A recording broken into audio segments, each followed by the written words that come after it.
Astrology is the myths of the stars and planets, telling the themes and plots of our lives. These stories come to us daily through our satellite, the Moon.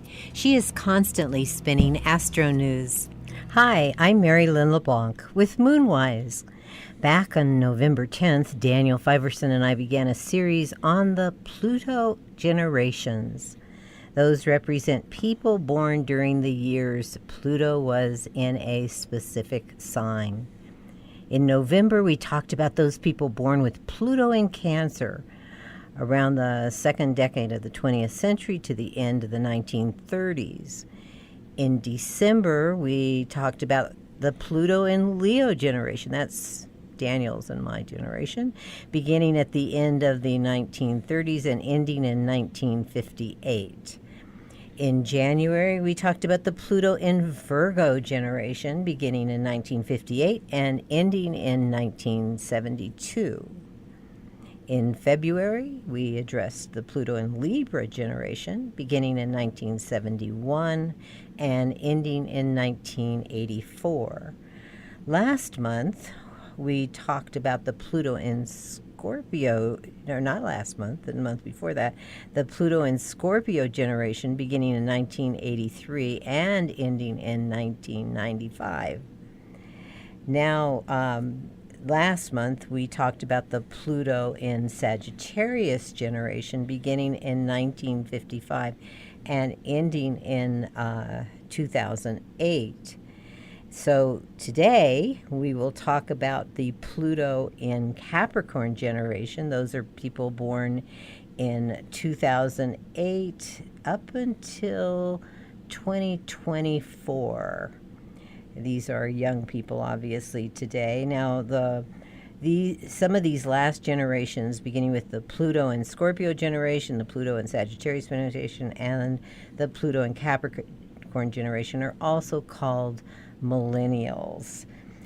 Today we're going to address Pluto in the sign of Capricorn. And so, as we've done before, we're going to start with Pluto and what Pluto's about. And you know, Pluto's a very important planet here. So welcome back to Daniel. Welcome back to you, Daniel, to Moonwise. And let's get into Pluto. Thank you, Merrylin. It's always exciting to be here. Pluto, as we've talked, through the past few months, from an evolutionary astrology perspective, we see Pluto basically as the our curriculum in this lifetime, or the lessons, the challenges, the fruitions that we have brought in with us, that we are working with, the things that we've accomplished, the things that we're still working on. But if we also understand Pluto mythologically, he was the god of the underworld, so he represents everything that's below the surface. If we talk about that physically, he's the minerals, the gold, the silver, all of the things that lie deep within the earth that have great value but are hidden and require great effort to recover. And he is all those things that also lie below the surface that we avoid, that we shun, that we're afraid of, the demons, the things that seem to lurk in the dark that haunt us. So Pluto clearly holds great power in our psyches, in our astrological charts, and in the transits that occur every day, every minute that we're experiencing. Yeah, and I look at Pluto, too, in terms of when we haven't worked enough with those things that are in the dark or in places, or that stuff we call by a word we can't use on the radio. When we haven't looked at that enough, Pluto, kind of whacks us around and sticks our noses in it and really says, you must get at this. So when things just don't seem to be enriching in some area of your life, where wonderful things like the gold and the precious minerals, etc., when they aren't showing up in some area of your life where Pluto might be a big influence at this time, these are things that an astrologer could tell you about if you don't know your charts very well. That there's work to be done. Right. When wonderful things are happening in those areas, and you just like there's things seem to have just utterly changed, transformed, etc. That's when you know you've done some hard work. Pluto takes us to the edge of who we are, which is as far as we can go on our own, and he requires us to go further. And that's why he's so difficult. That's why it's a challenge. That's interesting. Well, in mythology, I guess Pluto does show up as a he. But what's interesting to me, and I don't have an answer to this or haven't thought about it enough to come up with a version that I would say is personally my own, but that Pluto is associated with the sign of Scorpio. Right. And the house, the 8th house. These are feminine areas of the chart. Feminine sign, feminine house.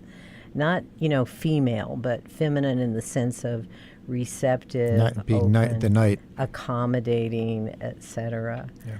And so in some ways, I remember someone, I can't remember who it was, who talking about Pluto in terms of Persephone, and there is an asteroid out there called Persephone. Sure. But Persephone being the wife of Pluto. Right. She was the queen of the underworld. Yeah. It also correlates to the asteroid Ceres. Yes. Ceres is the mother of Persephone. Well, it's the whole mythology. Yes, exactly. Yeah. And so you could look at charts from that dynamic of that play in terms of energetically how one has to deal with the realm of Pluto, and of course that takes us, as you've said several times, to the realm of the soul. And in so many ways, I mean, Jung and other psychologists have written about the soul as anima and animus, and given that kind of masculine, feminine, positive, negative, or however you want to look at that energetically, quality. And yet there's an overwhelming feminine energy for me when I think about Pluto. Yeah, no, there's no question.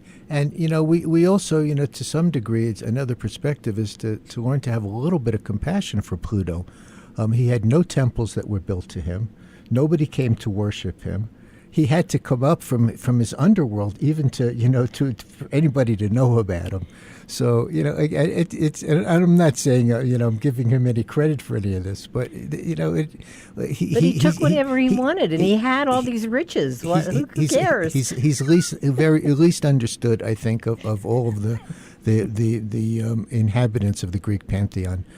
And then we come to Pluto in Capricorn. Right. We're talking about Saturn here. We're talking about foundational energy. Another feminine sign. Another yin sign. Yeah, absolutely. Planet. So we're talking about reality. We're talking about time and space. We're talking about what we consider to be real. In order to understand this generation, it's difficult because they're all, at the most, there may be 8 years old, the oldest of them. 9, going on 11. Going on 9. Going on 11, actually. Well, yeah, but just about, maybe a few of them, some of them have had their first Saturn square. But for the most part, they're infants, they're children. We really, it's too soon to, know how this is all playing out from any empirical evidence yet. We see the charts, but the empirical evidence is in the world around us, and we can see what the effect of Pluto in Capricorn has been since 2008.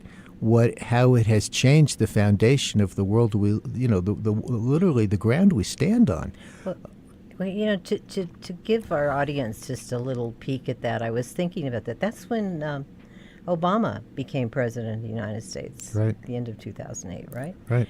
And then we have Trump, right. And so just from the dynamic of Pluto and Capricorn during those administrations, in terms of what has been awful stuff we've had to deal with, and what has enriched us.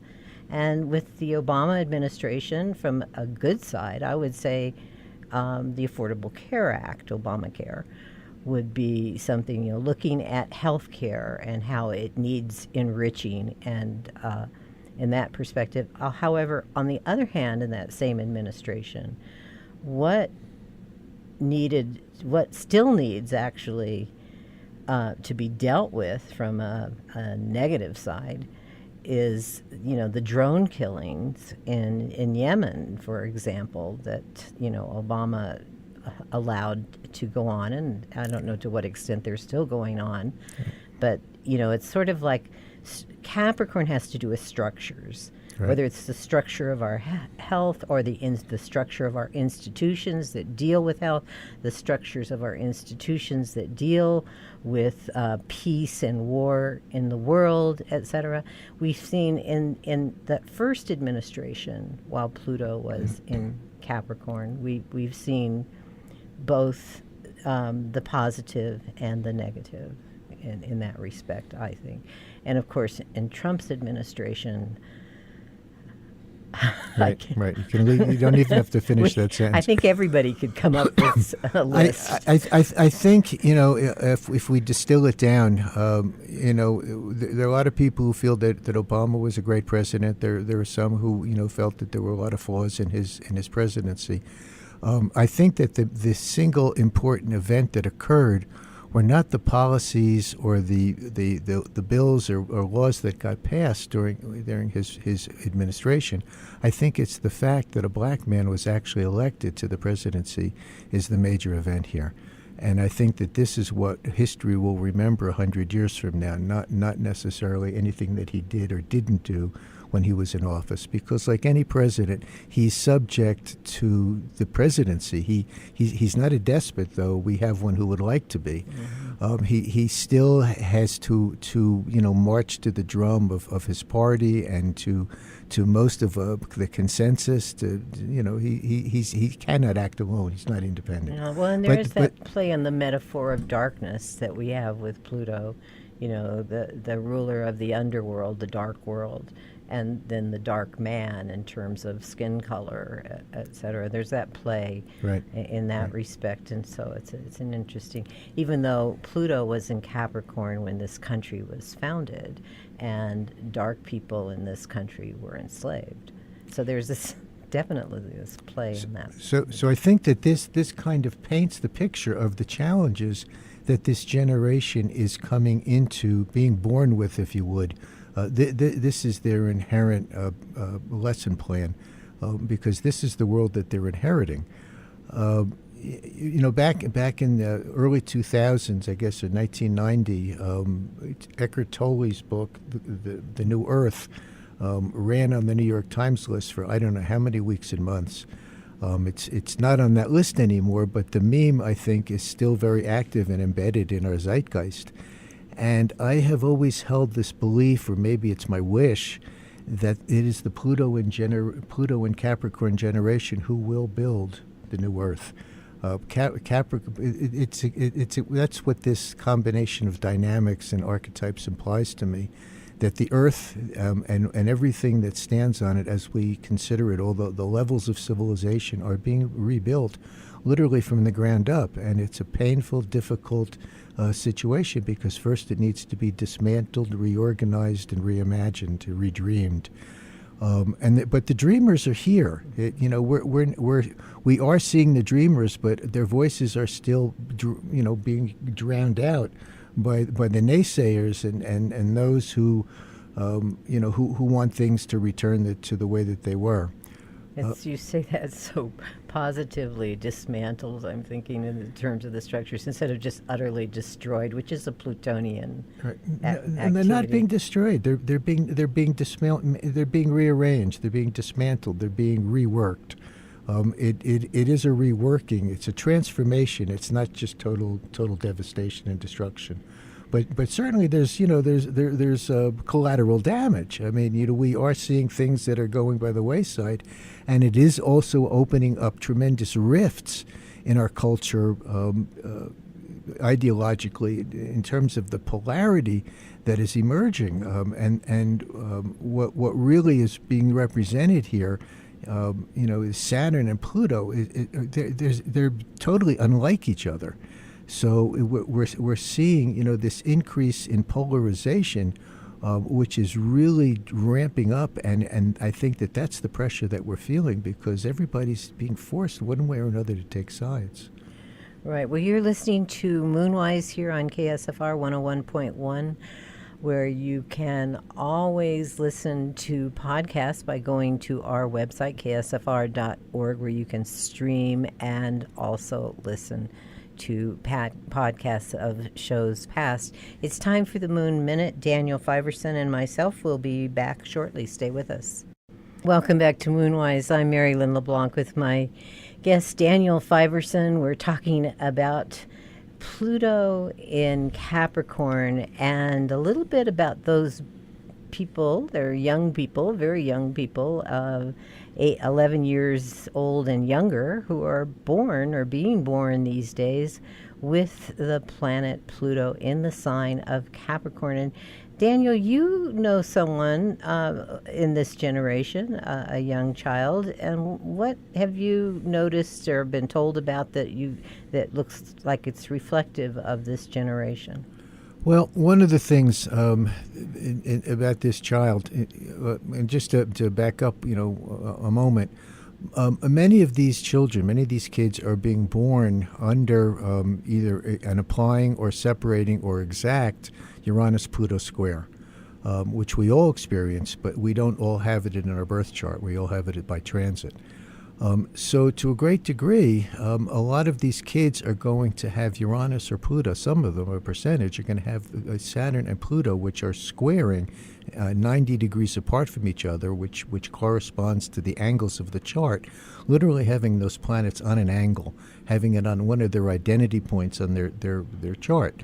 The child that I know in particular pretty well has Uranus on her midheaven, and she has Pluto right on her descendant, opposite her ascendant. And what the heck does that mean? Well, she's quite willful, quite headstrong. She pretty much knows what she wants to do. With Capricorn, on the descendant, Cancer rising, she has a really pleasant personality, which really balances all this. But when it comes down to it, she's got a will of her own. She's very determined. She's driven. She's driven in a lot of ways, and she is totally energized and has her own personal agenda, which really hasn't revealed itself, in terms of what its adult modality will look like. But it's clearly she's a high energy person. She's got a lot of energy, and she's very focused. She knows what she wants, and when she gets involved in something, she's totally immersed in it. She has that Plutonian, that Scorpio commitment, that ability to really meld and osmose with something and become part of it. That reminds me of truly of Saturn energy, where Saturn, has these great designs for bringing something, into a form, a structure of some sort. But also there's this part of that energy that knows that there's work to be done, right, to manifest what is wanted there. Right. And in many cases it's hard work, it's difficult work to do. But there's a kind of a motivation that knowing when it is manifested, it will bring great satisfaction. And that's this kind of drive that we see with Saturn and Capricorn. Right. We also have to understand, we have the influence of the other outer planets as well. It's not just Pluto, and it's not just the sign that Pluto's in. And basically, if we look at Neptune and Uranus through this same time frame, look at Neptune, for instance. Neptune started out the transit when Pluto entered Capricorn in the sign of Aquarius. We talked about that last month. And the Pluto and Sagittarius kids who would have all this Aquarian energy up to 2011. And then after 2011, Neptune totally changed signs and moved into Pisces, which is a huge transition from Aquarius. One is quite active and inspired and revolutionary, if you would. At Pisces, it becomes almost the exact opposite of very accepting and surrender, and it gives us a kind of an idea of how these kids will meet the challenges of their adult worlds. How some will want to. Some of these kids born earlier in the cycle will really want to go out and change things, and come up with the ideas. They will be the inspired ones. They will be the inventors and the innovators who will bring these new ideas really into practice, because Capricorn is a very practical sign. Capricorn needs to make it real. It's not just dreaming it or thinking it up or writing about it. They need to do it, and to bring it down into time and space and be able to touch it, make it tangible. And the Pisces, the Neptune and Pisces group, are going to be the ones who are going to be the synthesizers, and they're going to be the peacemakers, and the ones who will be able to bring all this together and begin to calm the waters, if you would, and dissolve maybe some of this polarity that has built up over the course of their lifetime, and begin to deal with it. Uranus is the other player here. Uranus is going to cycle through Pisces and Aries, and eventually did cycle through Pisces and Aries early in the transit. It's now in Taurus, where it will remain for the remainder of this transit. But the kids who have, again, that Aries and Pisces, some of them are going to have this double Pisces influence with Neptune and Uranus in Pisces. It's definitely going to cool them down, slow them down, make them much more inner motivated, inner directed. The Aquarius kids are really going to be out there. We're going to hear about them. We're going to see them. Well, these are the oldest ones. These are the 11-year-olds, right? They'll be the most vocal, and the Aries kids as well. They're the ones who are really going to try and make this very personal in some way, perhaps. And then the second thing that really is relevant here, the second major event during this transit that we're all, again, going to come through, but these kids will have it early in life, will be the Saturn-Pluto conjunction, which is going to occur at the end of December of next year. And that's a major marker. That sets a 30-year cycle, really, between these two planets. It really is a marker in terms of just the way that the world will grow and go from that point on. It's almost a divider between what came before and what will come after. And for some of these the generations, those kids that are going to be born within the next year to 2 years are going to have this conjunction right. Before it's exact, and after it's just after it's exact as well. Right. And we've seen generations of this sort. I believe it was it 1981 within Libra, and back in 1945-ish, 47, 48 rather. Yeah, I have Saturn, Pluto in my chart. In Leo, yes. You have that, so you know that energy personally. Yep. Yeah, very strong energy to. So this is a powerful wave coming on the planet, and it's our hope. I'd like to talk, down the road about some of the surrogates, some of these, the surrogates of these mythological beings who are showing up here to help us, and these kids are coming in. This generation is one of them. They're really. I have great faith in these kids. They're one after another. They're beautiful kids. Yeah, well, we've seen the oldest of them. I mean, some of them have been ones out there speaking out for climate change, along with right. Some young people with Pluto and Sagittarius. They're coming of age very young. Yeah. Right.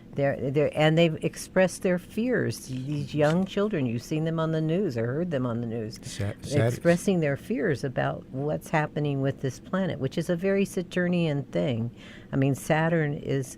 Often when there's strong fear, it's not just Saturn and Mercury perhaps, but there's Saturn is a planet very much associated with that emotional state. Right. It's also maturity, though. We're seeing that these kids are maturing at a young age. They're being forced to. There was a song years ago. I didn't start the fire, but they need to put it out. Right. Well, they're aware. They're aware that the world does not look promising when they get into their adulthood. They're very conscious of that, much more so than other generations. Right.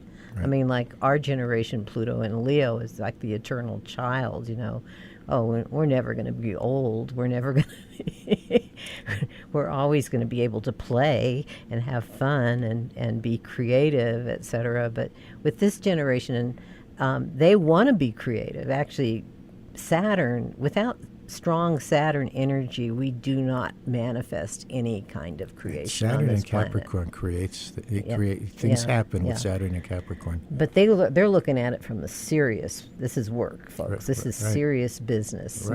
This isn't just I'm playing around and I'm going to create something in the process. Right. It's a very different orientation to that process. Right.